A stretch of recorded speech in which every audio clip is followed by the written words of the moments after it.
Now, of course, there's all different sizes of air compressors for different tasks. This little air compressor that I keep in my truck here is only rated at 4.8 CFM at 90 PSI. This guy right here is what I would call pretty much your standard run-of-the-mill shop-sized air compressor. This is a 5 horsepower unit rated at 15.8 CFM at 90 PSI. Some would even call this a large air compressor for in a shop, but to me this is about as small as you'd ever really want to go. Once you get a whole lot bigger than those shop compressors, it's a pretty big step up. This is probably the most common you see as a diesel-powered, like a tow-behind compressor on a job site somewhere. This is 185 CFMs, and I can't remember how many PSI it's rated at. Probably at 90 if I had to guess. So 185 CFM. I think we can all agree 185 is quite a jump from the 15.8 of that big shop compressor.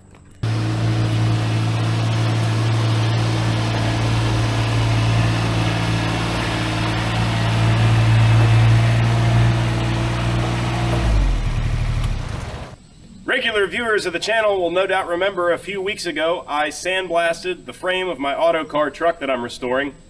I was skimming through the comments on that video and I saw one person commented that said, "That air compressor is too small for sandblasting."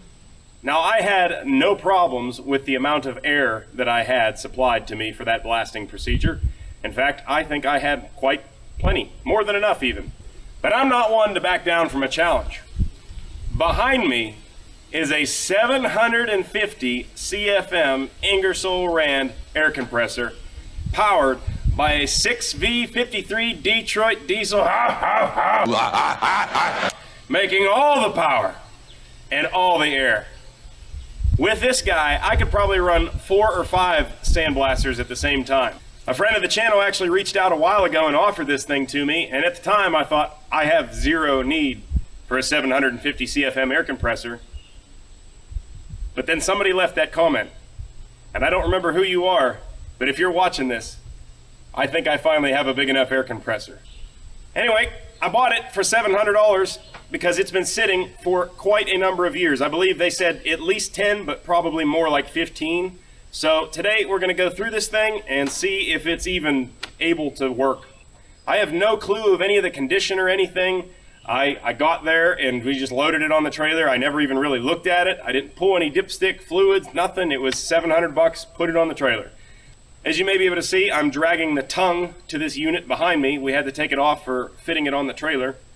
Along with this unit, we picked up some other really cool stuff at this guy's place. It was a very neat place to visit. And I know Sam was there with me. He bought some stuff there as well. And he's going to be covering the location and what this man did for a living in a little bit more detail. It was very neat, and whenever he gets his video out on that, I'll be trying to share it with you guys because it was a really, really neat experience to check out this guy's operation.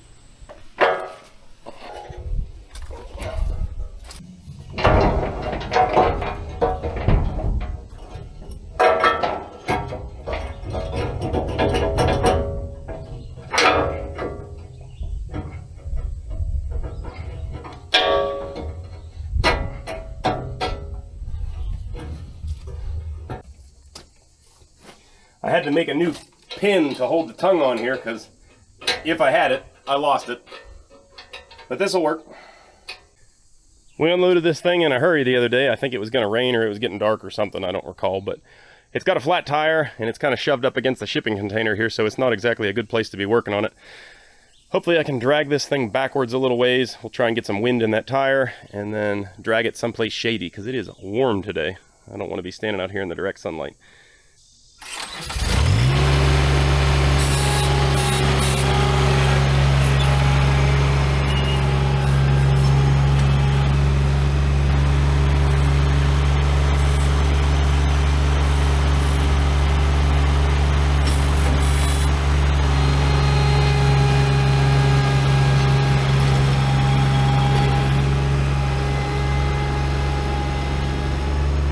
That track is so handy.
Alright, so now I'm going to use my air compressor to fix my air compressor.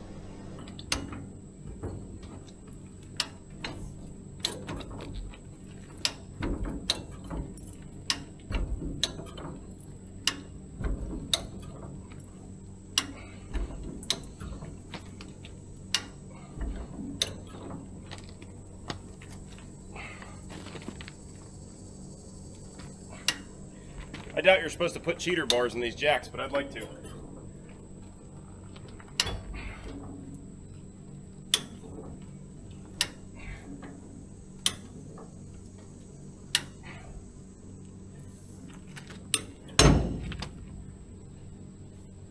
This tire wouldn't take air when we tried to load it. Maybe it will now after I just drove on it, plus it's a little warmer today.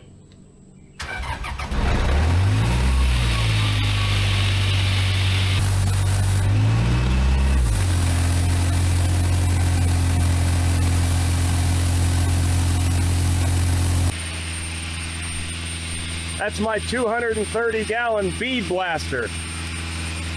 I hope that gets it. I've never tried this. Let's hope it works.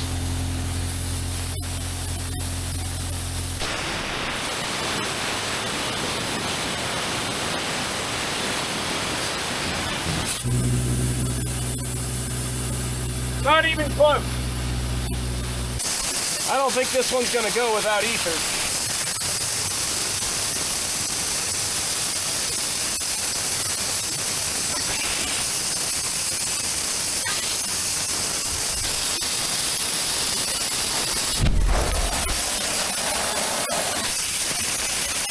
It still blew off.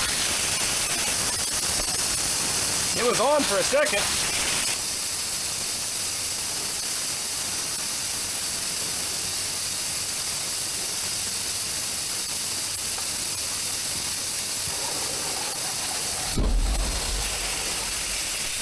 I think we got it that time.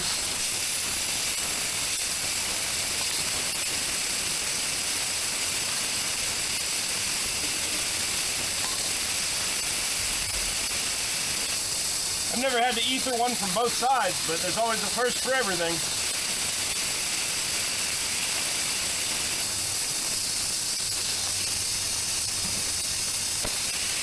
I don't understand what's going on with my jack, but I can't get it to go down, so I'm just going to pull forward.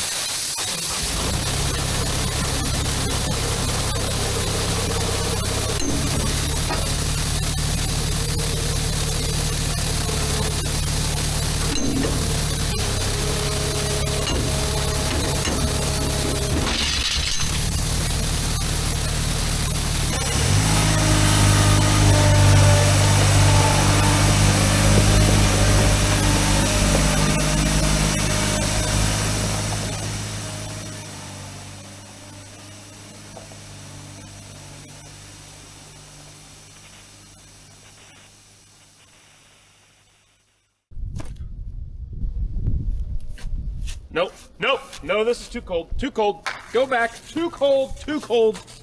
Take it back, go back. I don't think it's working. I think we're stuck here. It's winter. I think we're sufficiently cooled off. Let's drag this thing into the shop. Ooh.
Alrighty, well, let's take a good walk around this thing.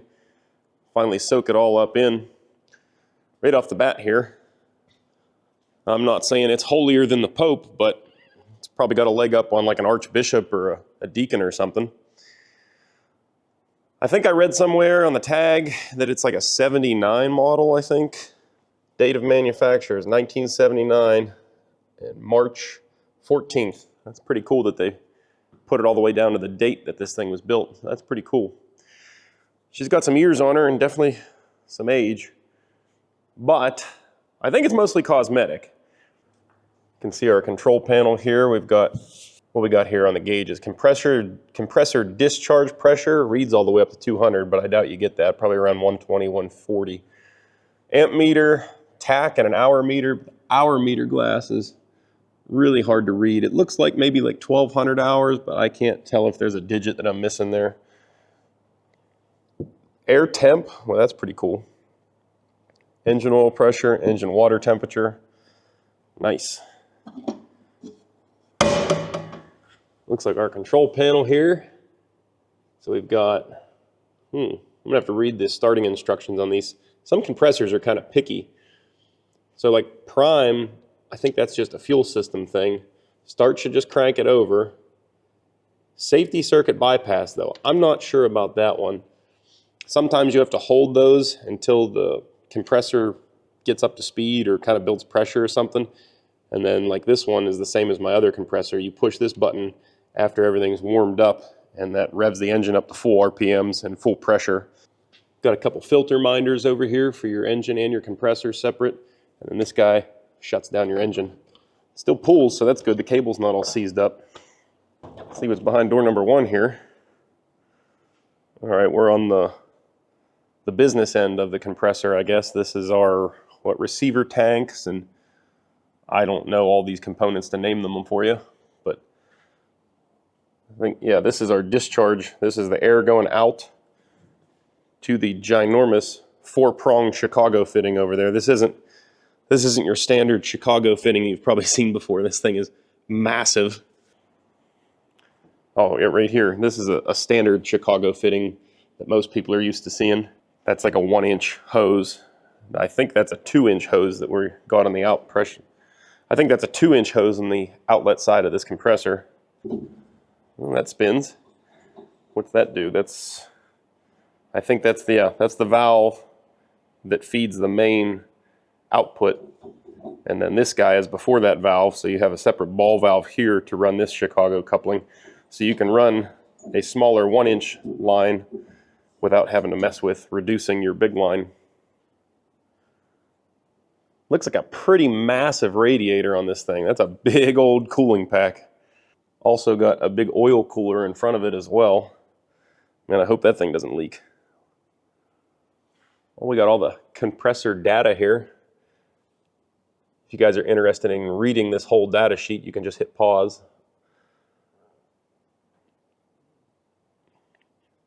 Well, that's pretty cool. Gross weight, including the fuel and coolant, 11,900 pounds. She's a big gal. That is a honky-tonkin' compressor. What we got behind this door? Oh man, all the sound deadening insulation foam is just, deteriorating. Just shovelfuls of rust scale built up in there. A couple ancient Group 31 batteries. Ooh, even stud top 31s. Man, these guys knew how to party. Every machine in the world should have stud top Group 31s in it. Prove me wrong.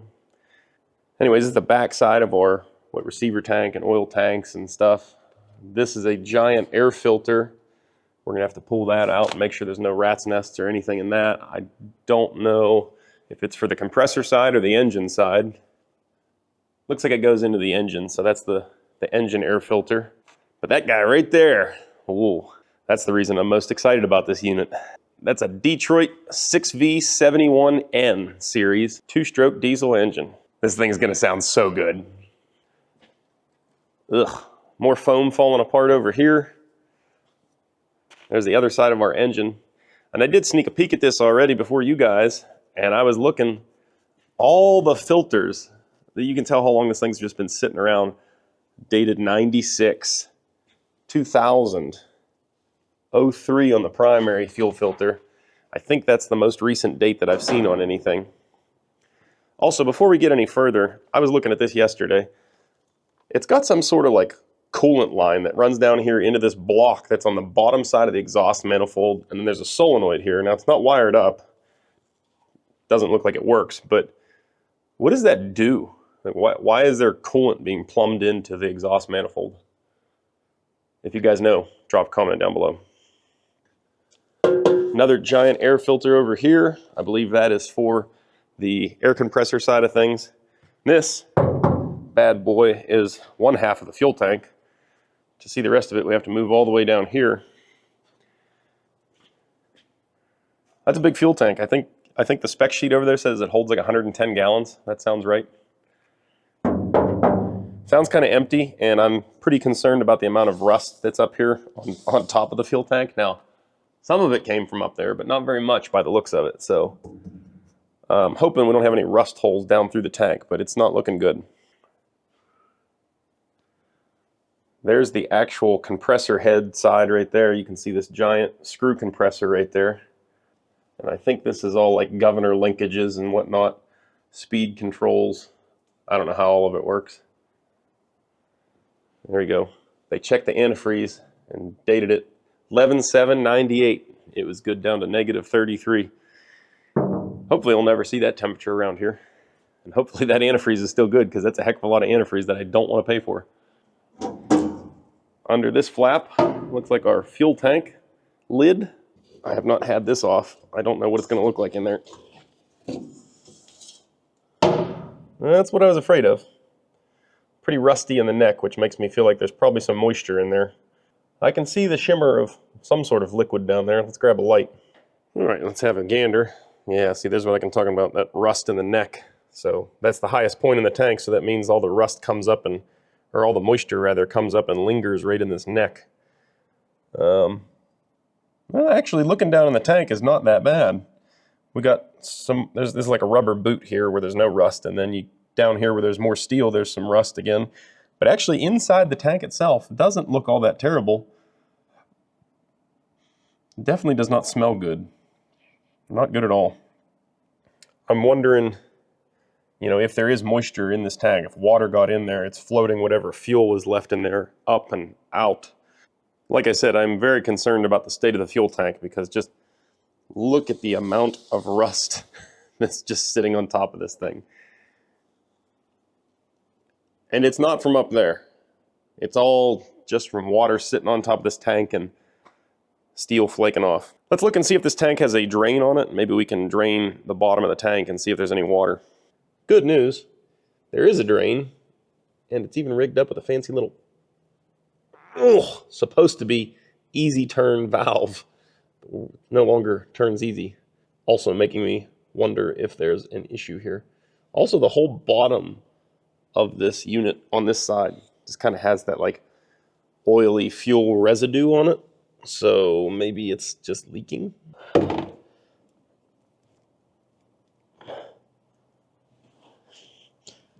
Well, I think it's safe to say that that's probably blocked up somehow. Let me grab a wire and see if I can fish a wire up through there.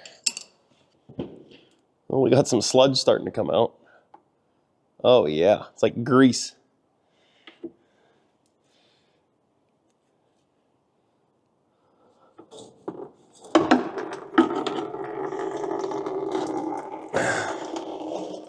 Well, that actually looks like fuel. I'm impressed. It looks like really nasty old fuel, but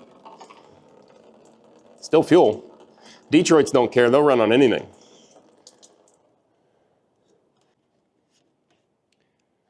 Yeah, you know, as nasty as that looks, it is better than I thought it was going to be. I really thought this was going to be mostly water. You can see those little gray drops down there. Those are actually water droplets mixed with some dirt. The rest of this is fuel, or a substance formerly known as fuel. So I don't know if I mentioned it earlier in the video or not, but I bought this unit completely not knowing whether it's locked up or any good at all. I didn't know. It's just been sitting for so long. The people I bought it from were kind of cleaning out an estate, and it's just been sitting. There we go. The oil actually looks really good. It's right, maybe a little over full, but not bad. Looks really nice and clean. But of course, if it's been sitting for as long as I suspect, the dirt will actually fall out of suspension in the oil and all settle down into the bottom of the pan. So it'll look like brand new oil, but the dirt's down there in the bottom.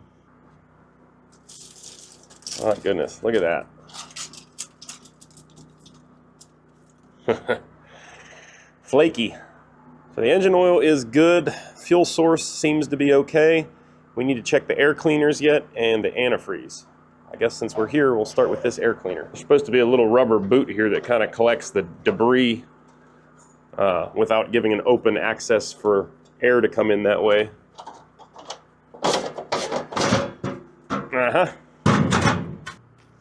There's why we check it. Critter nest. But the filter itself, the flutes and everything, or the pleats rather, and the paper look pretty darn good.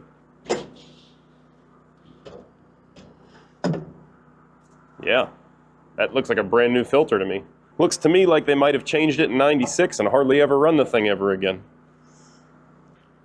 The inner filter looks good as well. I think it's got a little bit of run time on it, but it still looks fine. I'm gonna grab the shop vac and suck out this critter nest.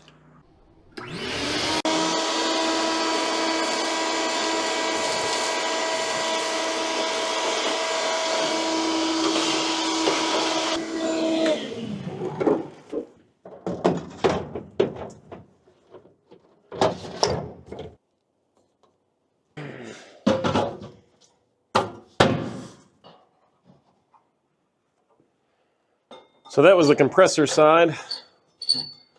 We need to check the engine side here still.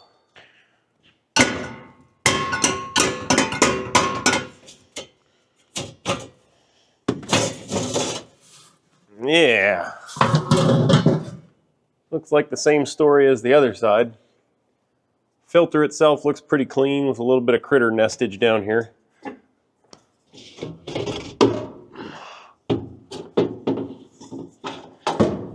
Yeah. A little bit of discoloration to the pleats, but I don't think it's from dirt. I think it's just from sitting. Well, we'll suck that out, put it all back together.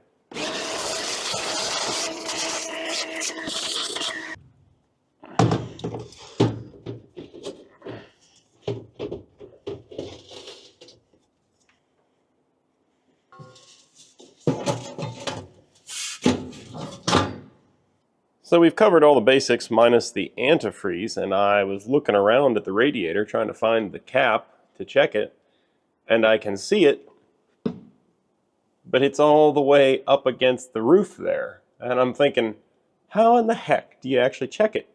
But then I looked closer. There's a little hatch up here.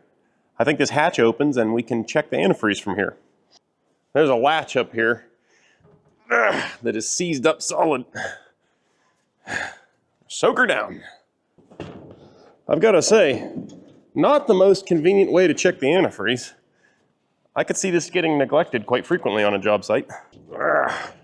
There's a big exhaust pipe with a big heat shield right between me and the latch, so there's not even any good way to get in here and like tap on it and loosen it up. It is rusted up hard. Oh yeah.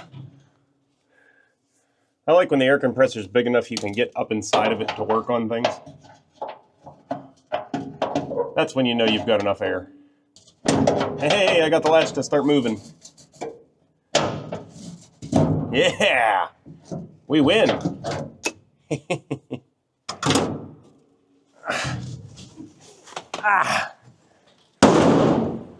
We're in. Or out, actually. We're up here. You could have a party on top of this thing. It's huge.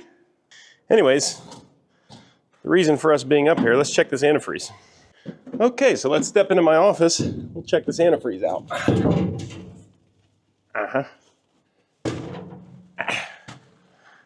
All right. Well, that was easy, wasn't it? Come on. Come on, do we have antifreeze? Please say we have antifreeze.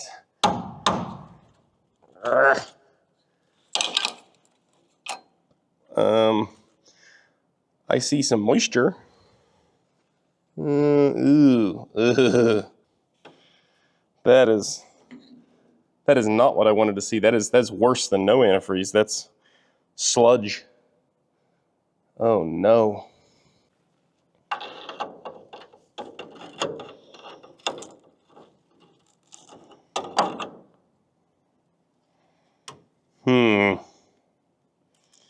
I don't like it. Really don't like it, but I don't know what to do about it either. It looks like the tops of the cores on the radiator are like mostly clogged. This is not good. So I've went ahead and gently reinstalled the radiator cap on account of I don't want to deal with that at the moment. We have a lot to worry about before we have to worry about the antifreeze. So we're just going to ignore that problem for the moment. And if this thing runs and functions, then we'll concern ourselves with the radiator. If it was summertime, I might just dump straight water in there and let it run with that and circulate and see what that looks like, and probably try to flush the system a couple times with water and maybe some detergent even. It's not summer. It's definitely too cold outside. If I don't get anywhere with this at the moment and have to shove it back outside for some reason, I don't want to forget about it having diluted antifreeze in there and freezing and causing bigger issues. But I also don't want to waste a whole crap load of antifreeze, because this system, according to this chart over there, says it holds like 38 gallons if I remember right. That's a lot of antifreeze. It gets pretty pricey, so we're going to ignore that. Let's move our attention over to the engine and see if we can't get this beast fired up. Looking at the sight glass here on the oil reserve tank, we've got plenty of compressor oil. It might need change. It's a little dark, but we can probably take a sample of that and know better. A lot of oil, and I don't believe that's cheap oil. I think that's pretty expensive oil, so if it doesn't need replaced, I don't want to replace it. So though we can't see anything in the radiator, I'm trying to verify that we at least have coolant into the block, preferably the top half of the block, so we could at least try to run it. This pipe here that you're seeing runs all the way back to the top of the radiator. So if I already loosened this clamp a little bit, I just want to try to pry up on that boot, and if I see water start to come out of there, I'll be happy. That means or it should mean that we have at least antifreeze up this far, but I don't know, tapping on that pipe sounds kind of empty. I also noticed that that boot over there right off the water pump looks kind of wet, so maybe it's been leaking over the years, just sitting there weeping, and as long as this thing's been sitting, it could have leaked off quite a lot.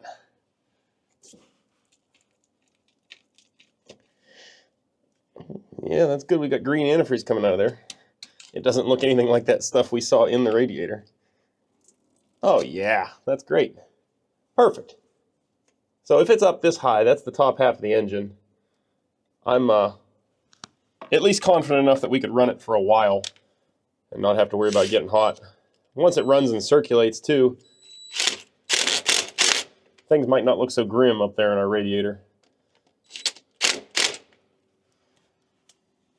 All right, I feel better about that. So at this point in the game, we know all the fluids are at least good enough to give her a go. You might be tempted to just grab some batteries and hook onto it and see what's going to happen. You better not do that, at least not with the Detroit. The way the Detroits are built, they have unit injectors, and they are known to get stuck fuel racks. And basically what that means is when the engine shuts off, the rack goes into the wide open position, and then as soon as it starts, it kicks it back down to an idle. However, when these things sit for any amount of time, it's pretty common that the injectors like to hang up, which basically, by way of the fuel rack, makes everything hang wide open. And then if you start it with a couple stuck injectors, it will just scream its head off until something either lets go or you get it shut off. Well, it's hard to shut it down when it's running wide open. Pretty much the only way you can get it shut down if it's in that stuck position is to cut the air off to it. Now some engines actually have that air cutoff flapper. I don't know that this one does. I know that a lot of the inline engines have that. I've never seen one on a V-configured Detroit, but then again, I haven't worked on a lot of V-configured Detroits. So I don't see any kind of emergency shutdown cable. The only shutdown cable is this one right here, which just pulls the governor down into an off position, basically. Luckily, it's pretty easy to check the racks, especially in this machine. It's just two little bolts here on top of each valve cover. We'll pop the valve covers off, verify that the rack is free, or if it's stuck, we'll have to get it moving again. The last thing I want to do before we start getting serious about trying to start this thing is even verify that the engine is free, because at this point I do not know for sure that the engine's free. The way the exhaust is routed and everything, I don't think water's been able to get in here, but you just don't know. Even if there isn't any water in it, things can get stuck just from sitting. So let me grab a socket. We'll throw it on the crank up here. Well, that's not the crank, but it's a gear-driven pulley, so we should be able to spin the engine over from that point. All right, well, this is kind of the moment of truth to tell if this is going to be an easy project or a big project. Fingers crossed. What do you guys think? Is it going to turn or is it not? Boy, I really hope it turns. Ah! It's... Oh, yeah, it's turning nice. It's only maybe a little stiff, but it's turning. I want to make it do at least 360 degrees of rotation. Make sure we don't have anything binding up either in the engine or in the compressor side of things, since we are directly tethered to the compressor. They both have to turn freely. All right, I don't hear anything weird. Everything sounds good.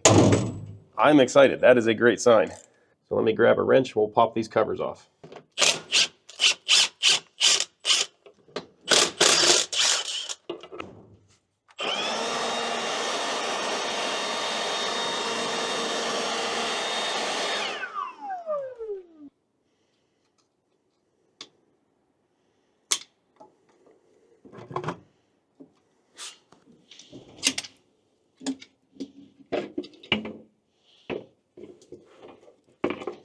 Let's see what's behind door number 1 here.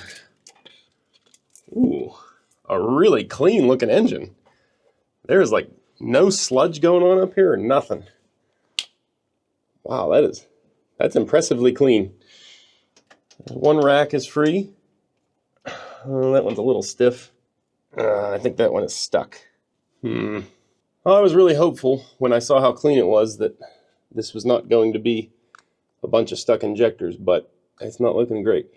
Easy way to tell you have a stuck injector too. Right now, since we've turned the engine over, it probably pushed that injector down, and now there is free clearance here between the rocker and the injector plunger.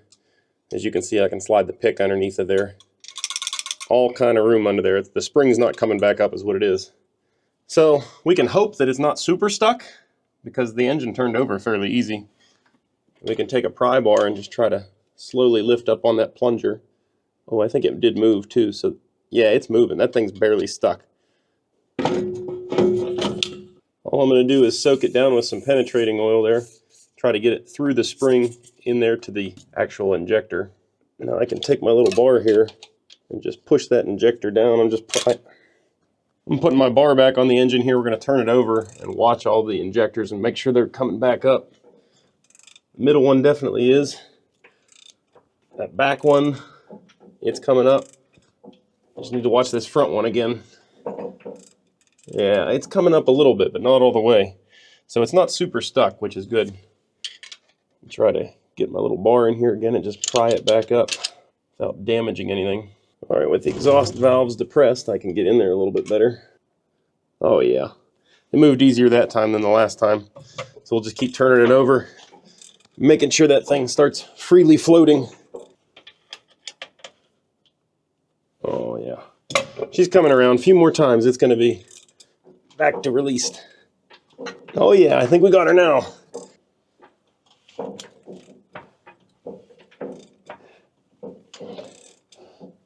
Yep, it is officially unstuck.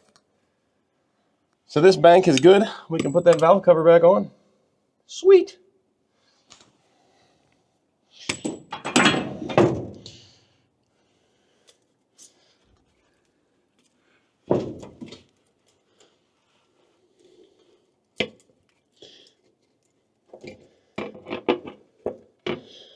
Normally these engines I'm working on are so terrible that I don't feel bad getting a little bit of dirt down inside of there, but man, this one is spotless inside. I'm doing my best to keep it clean.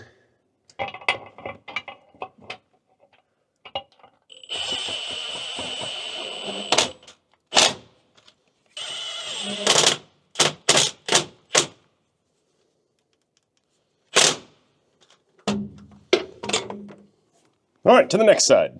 Well, with the exhaust and other various hoses and pipes and wires and stuff going on here, it's going to be a little tougher to get you guys in to see this side, but as always, I'm committed to doing my best for you. Yeah, we need to get Monica back in here on this.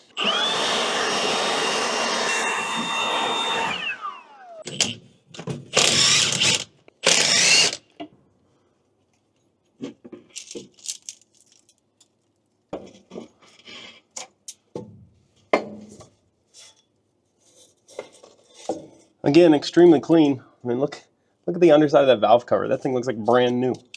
That is wild. Looks like we got the middle one for sure is stuck. The back one is free. And the front one might be stuck.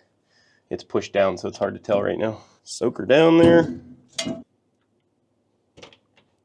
Oh, not bad at all. It popped up just like the other side did. Barely stuck. That's good. I like that.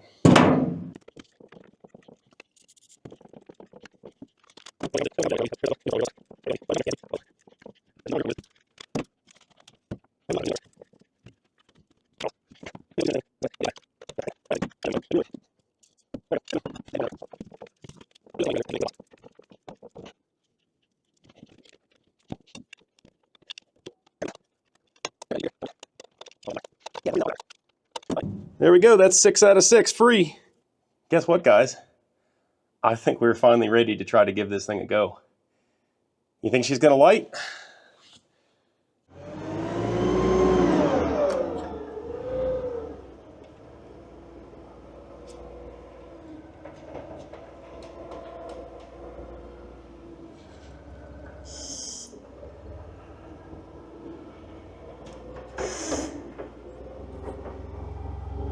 Well, I've got power hooked up and nothing's on fire yet, so it's passing the smoke test.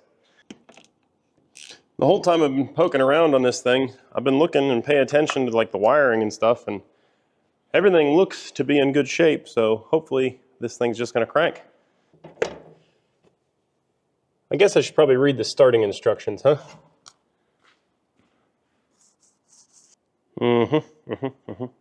It says to refer to the instructions on the inside of the control panel door. There are none. So I guess just wing it then. I think that's the instructions I'm getting. So, I don't know, what's prime? Oh, okay. We hit the prime button. We got an electric fuel pump cranking. Perfect. I heard it. I don't know if you guys could hear it, but it kicked on an electric fuel pump, and I could hear it slow down and build pressure. So it went until it was pretty much stopped. I don't know what the safety circuit bypass is, but I feel like we might have to hold that to crank it or to get it to run. But man, I guess here goes nothing. Contact? Oh, this thing is sweet.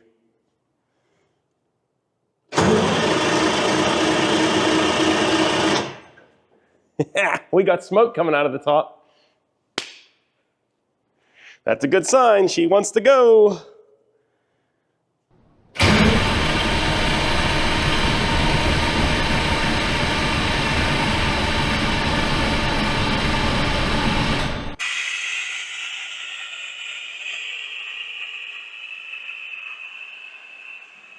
We've got some air pressure spilling out of here somewhere.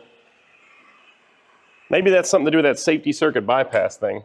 Let's hold that button down and crank it. I feel like that's what I used to have to do when I had to mess with random compressors at work.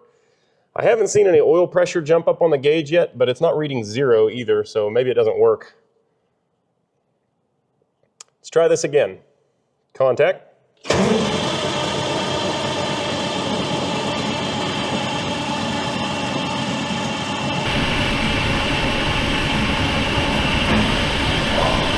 I think I heard it hit.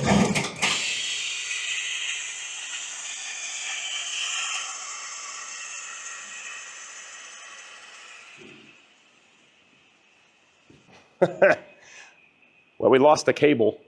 That's a bummer. Crossover cable to make the two 12-volt batteries 24 volts left the chat. She is hot. And now it is smoky in here. I'm just going to throw a heavy-duty jumper cable across that for now because I don't think I have another crossover cable handy. Holding down the prime button again until I hear it make fuel pressure. All right, there we go. Let's try this again. Contact.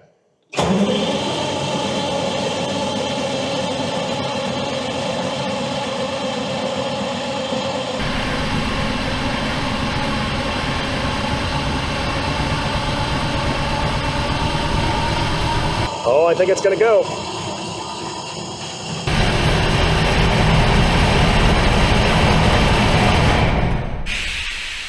Oh, we were this close. Man, it's making a smoky mess. I really hate to open the door and let all my heat out, but I think we're going to have to. It just occurred to me that this manual throttle in might be off. So I pulled it out and locked it now. Let's give that another go. Prime the fuel system up again. Can I get a contact?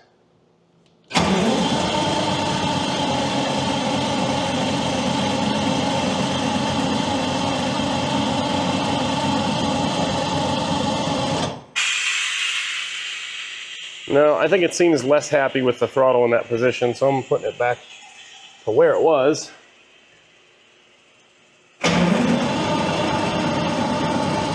We do have engine oil pressure now, so that's good.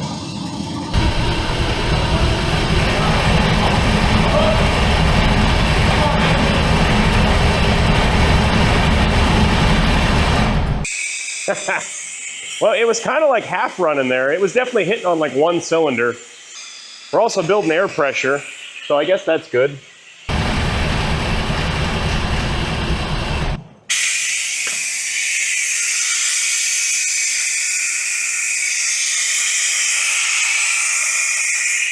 I didn't really want to do it, but I'm going to go ahead and give it just a little bit of ether.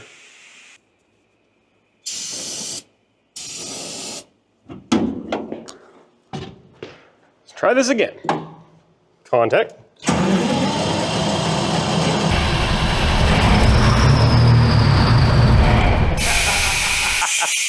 Oh man.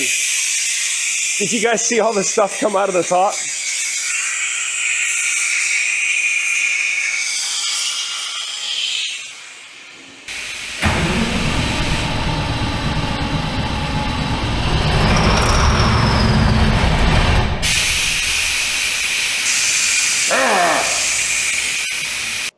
It's not out of fuel because the fuel pressure is building. The pump is definitely, achieving a pressure and stopping. I'm 90% sure we have to hit the safety circuit bypass. And I also think that in on the throttle should be wide open. Let's try her again.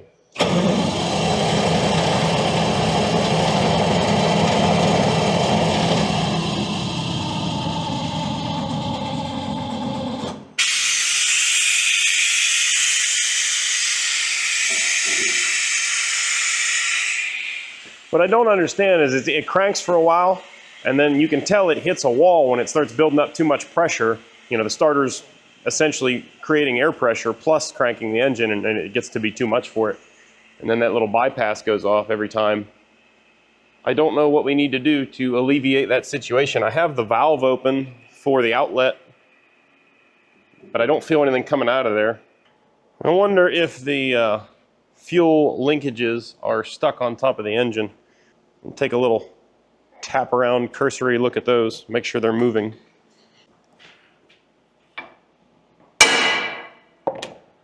All right, it is not impossible to say that the linkage up on top of the engine might a little bit hung up there. So let's try this again. Contact.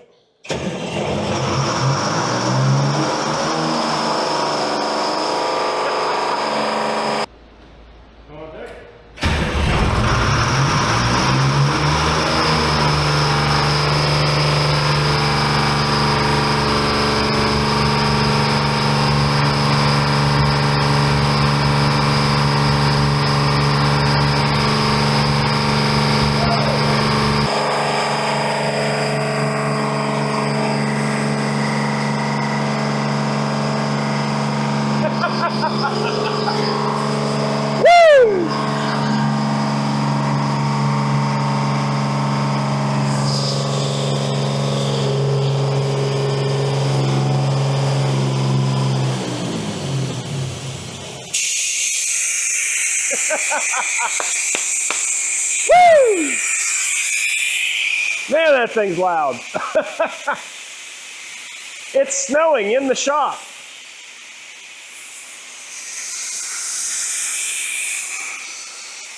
I don't think it's snowing anything good though. What an absolute mess.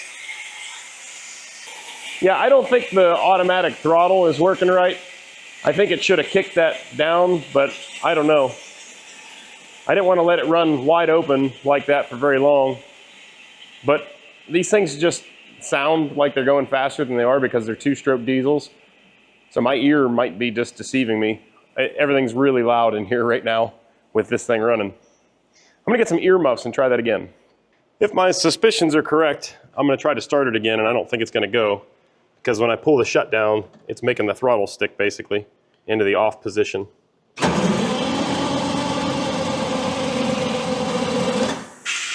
Suspicion confirmed.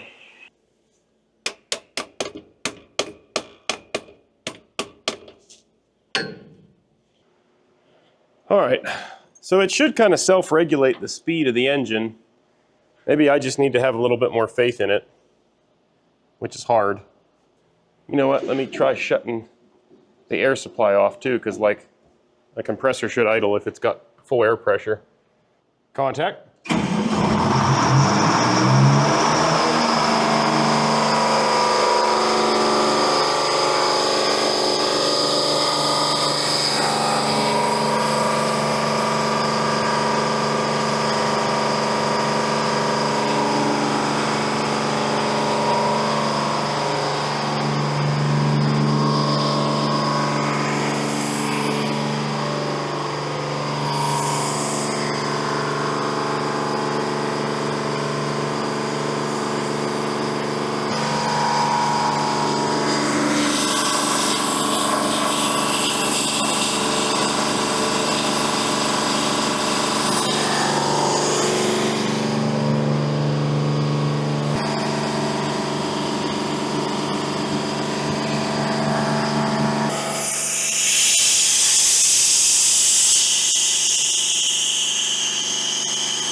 Well, it's big, it's loud, it's smoky, it stinks, and I love it.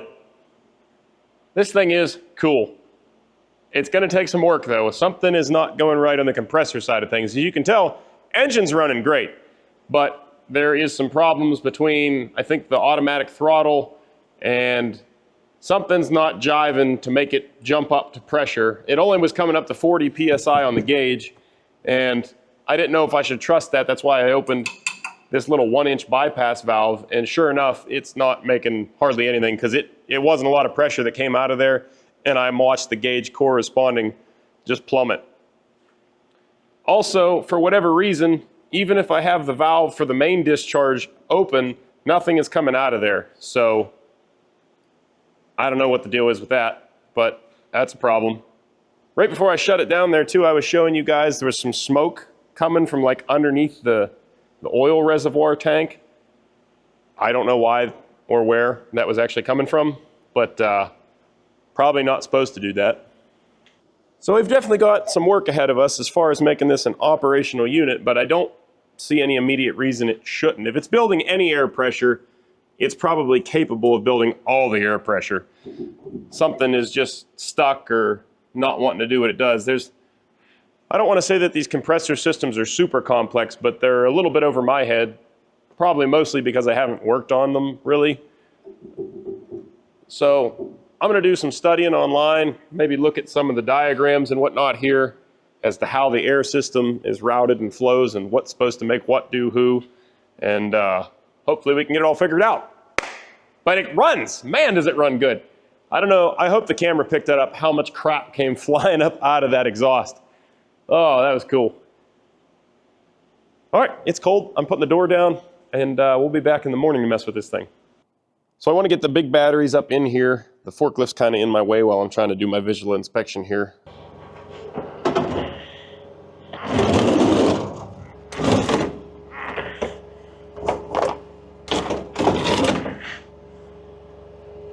Well, it's a few days later, and I have run this thing a little bit more and kind of probed around and looked for whatever may or may not be causing our issue with a lack of air pressure, but I can't find it.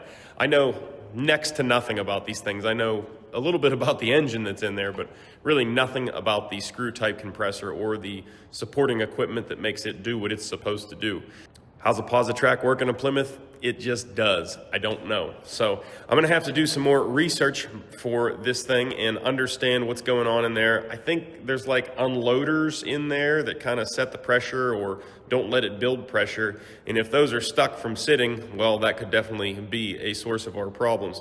So I'm gonna have to find some diagrams and understand what I'm even looking at in there. And then hopefully I'll be able to figure that out and get this thing building some air. I don't think there's any issues with the screw compressor, because if there was, I think we would know about them. And it is building some air. There's no bad noises that I can hear, but it's hard to hear anything over that screaming demon in there.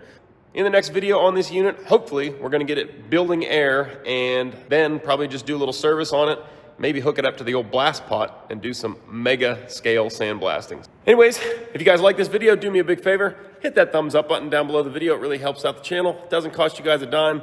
If you'd like to help support the channel in a little more direct way, you can head on over to dieselcreek.com. Pick yourself up some sweet swag over at the store. We've got hats, t-shirts, beer koozies, sticker packs, all that and more over at the store. That's dieselcreek.com. Link, as always, down in the description. But that's all I got for now, guys. I want to thank you for watching as always, and I'll catch you on the next one. Later.